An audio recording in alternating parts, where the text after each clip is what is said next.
really bothersome. Right. Yeah, that's one of the things about Trump that really irks me with his base. Well, it goes beyond white privilege because Ben Carson has it now. One of the things, yeah, and one of the things with Trump is, it's you talk about grading on a curve. When Trump talks about wanting things to be fair. Now, we all have an understanding of fair that we grow up with. Those of us who speak English and were raised with it, fair means equal. Everybody gets something. That is fair. In Donald Trump's dictionary, fair means it is beneficial to Donald Trump, fuck everything else. Mm. So the problem starts, so many people, there's the old, everybody's entitled to their own opinion, but you're not entitled to your own facts. Right. If we can't even... not now. Yeah, and if we can't even agree on the meanings of words, right? If you have to do a mental translation, fair. Yeah, that doesn't mean fair. That actually means something else. Well, what you were talking about I was about to call him about scary. The way these people talk is in talking points, and obviously Democrats and liberals, as it were, have been accused of that as well. But I've never seen a group of people talk about, like, you can watch a group of a Republican on one channel, a Republican on another channel, a Republican on another channel, and they're all in the administration of Trump, and they're saying the exact same words, mm-hmm. they're puppeteered, in some manner. That's weird, and we're not noticing this. That's really blowing my mind. Hey, you got Huckabee. That chick can do. She will say anything to me. Anything that man says, she can spin it. If he was just sitting there, what he was saying is. Oh, know what he meant. Yeah, you'll figure it out. This woman is amazing that she can take what he says and turn it into like. No, he said this. No, I just heard him say. They're alchemists. They're spinning bullshit into gold. She's better than Conway. I mean, Conway was sitting. What's her name? Kellyanne Conway. Oh yeah, she's got Conway. Yeah, she's his own personal Rumpelstiltskin. Yeah. I'm still surprised that people listen to Trump at all. Anyway, I mean, because it is pure lies. He's still doing the giant ego thing, no matter what. National security. Doesn't matter. Like FBI, doesn't matter. Department of Justice, doesn't matter. Let's get this political thing that will like fuck up my chances to get messed up with the Russia investigation. I mean, it's just that. Absolutely. But to be so careless with, with information that they were saying, really don't let this out, don't let it out, or even when they said, well, let the other memo out from the Democrats too, let them both go out at the same time. At least we'll have more information to talk about. Like, they don't care, and it's amazing. No. It's hard to joke about these things as a comic because it's not funny to me. It is. You know what I mean? Joke all the way into the cauldron. That's what it feels like. Yeah, right. But part of the philosophy behind this show and behind my own personal philosophy in comedy when it comes to current events related stuff is that, it is a horror show. It's all horrible. And there are so many people, it's one of my biggest pet peeves is ignorant people who say, I don't watch the news. It's depressing. Well, yeah, you know why? Because the world is fucked up. You know why the world is fucked up? Because there's a bunch of ignorant people running around trying not to look at how bad things are so that they don't have to try and change them. Right. Well, and also I feel like... So, if you're too depressed to watch the news, you're part of the problem.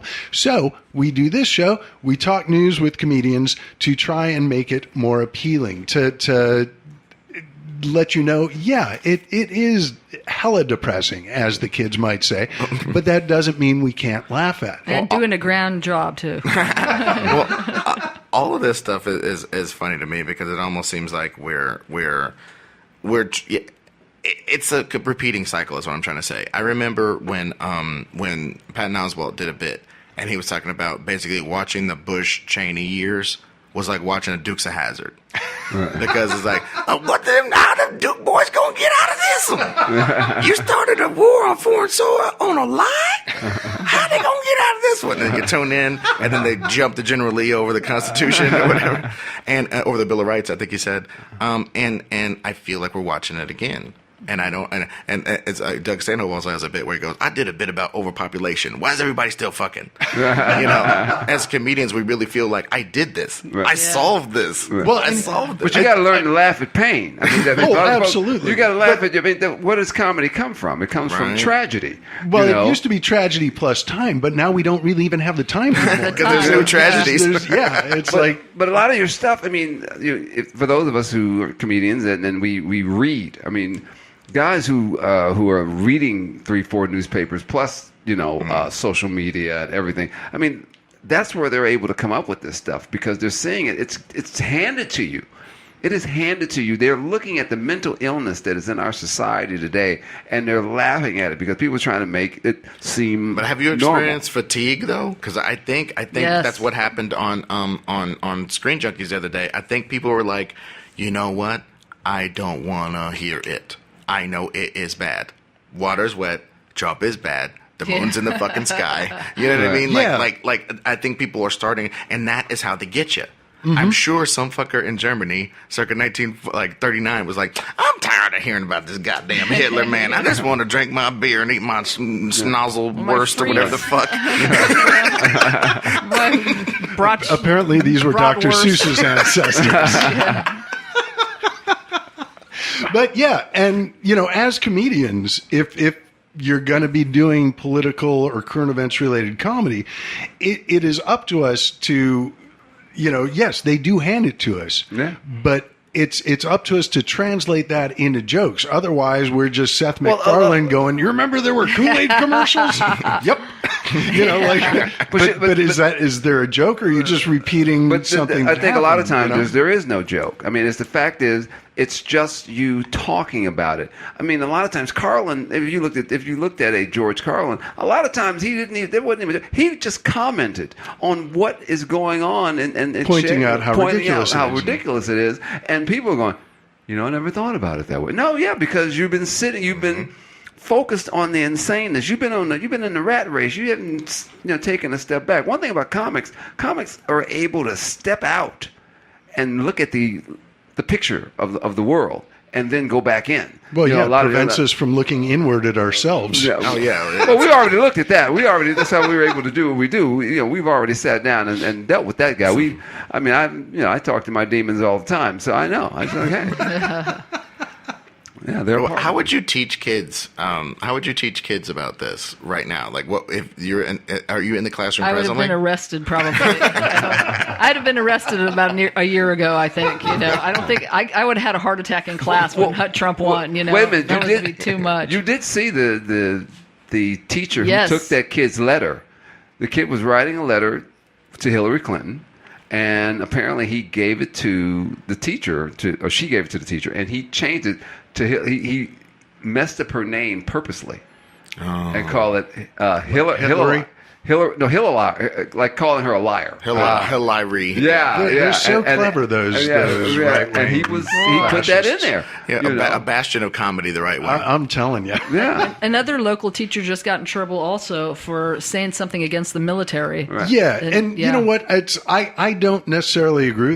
He was saying the Marine. I guess one of his students was wearing a U.S. Marines sweatshirt, and the teacher was going on about how these are the lowest of the low. That you think they got smart guys in the Marines? No, and I disagree with that. They, yes, there are a lot of enlisted people. Yes, we don't have a draft anymore for now, but it's the folks who don't.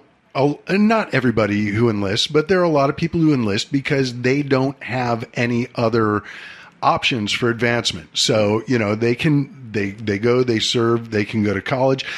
You get a lot of stupid people. Not all of them. There's still folks who are moving up the chain and becoming colonels and generals, and you don't do that by being stupid. Right.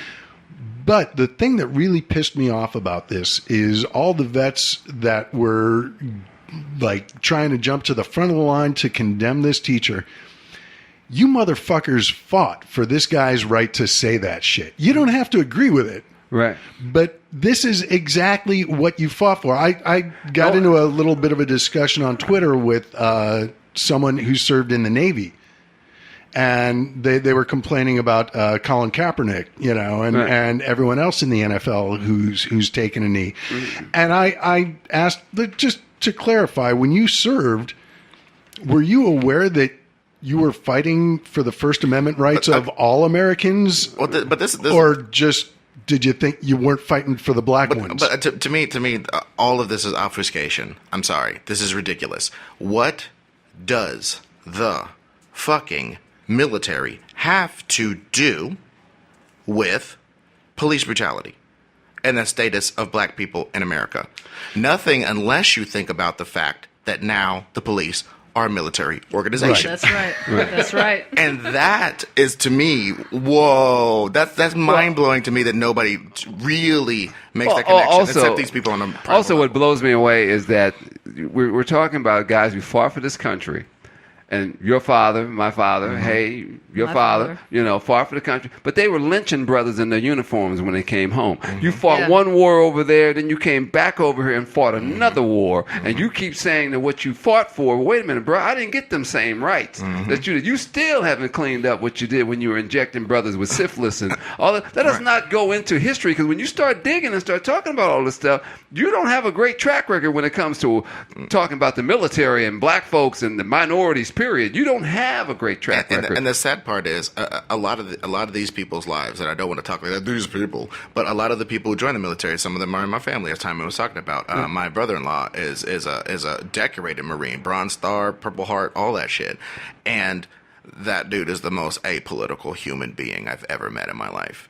Because once you've seen the shit, once you put an Iraqi kid's face on a fucking wall from 40 miles away or whatever with your super gun, you know what I mean?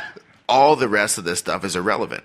A lot of those guys are apolitical, and they just get rallied up when people like Trump and other obfuscators try to tie their identity and their sacrifice to some extracurricular bullshit. Yeah. Right. You know what I mean? That Well, sucks. Well, and, I'm and the one of the reason- people that got in on this Twitter argument about taking a knee said, "Oh, so everyone who's opposed to this is a racist?" And I said, "No, it's the people who insist that the athletes are protesting the troops and the flags rather than recognizing the truth that they are protesting police brutality and that they do not feel that this flag represents them because they don't have the same rights." Frederick Douglass said it. Why should I see big things for that guy, by the way. Frederick Douglass came out. Why did he say what he said? And said that, why do you want me to cheer for something that is not also representative of me? You don't, the land of liberty, freedom, okay? How many folks, now, it's how you look at freedom. Some people still live in bondage in their mind because they do not believe that I feel as free as the next guy. I'm seeing things and all these images that you're showing different people that, it's not resonating unless you're able to, Yeah.